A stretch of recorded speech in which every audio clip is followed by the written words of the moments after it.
Under besættelsen opførte sig bedre end muslimske unge i dag, det siger Dansk Folkepartis Mogens Camre til hollandsk tv. Partiledelsen tager afstand fra udtalelsen, men afviser at ekskludere Camre.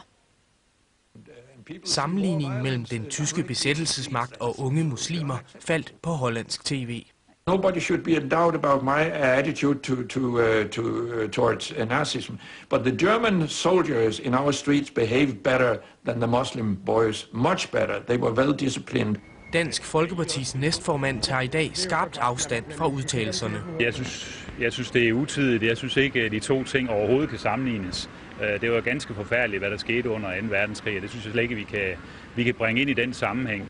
Mogens Camre var medlem af Europaparlamentet for Dansk Folkeparti fra 1999 til 2009, men har ikke længere tillidsposter i partiet.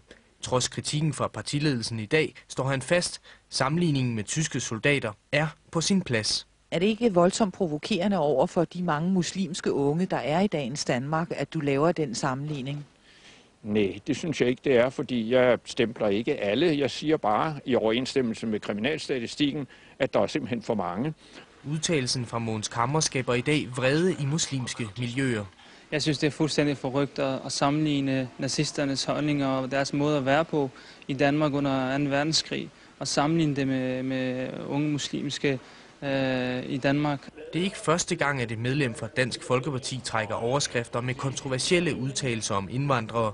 For eksempel ville Louise Frevert i 2005 sende kriminelle indvandrere i russiske fængsler for 25 kroner om dagen. Jeg tager det fulde ansvar for, at der er stået ting på min hjemmeside, men sådan er det. På trods af udtalelserne fik Louise Frevert lov til at blive i Dansk Folkeparti, og det samme gælder i dag for Mogens Camre. Hvordan kan I have folk i partiet, som foretrækker tyske soldater i gaderne frem for muslimske unge? Jeg tror faktisk også, når Mogens Camre ser de udtalelser på skrift, så vil han også selv synes, at det duer ikke. Det er skudt langt ved siden af.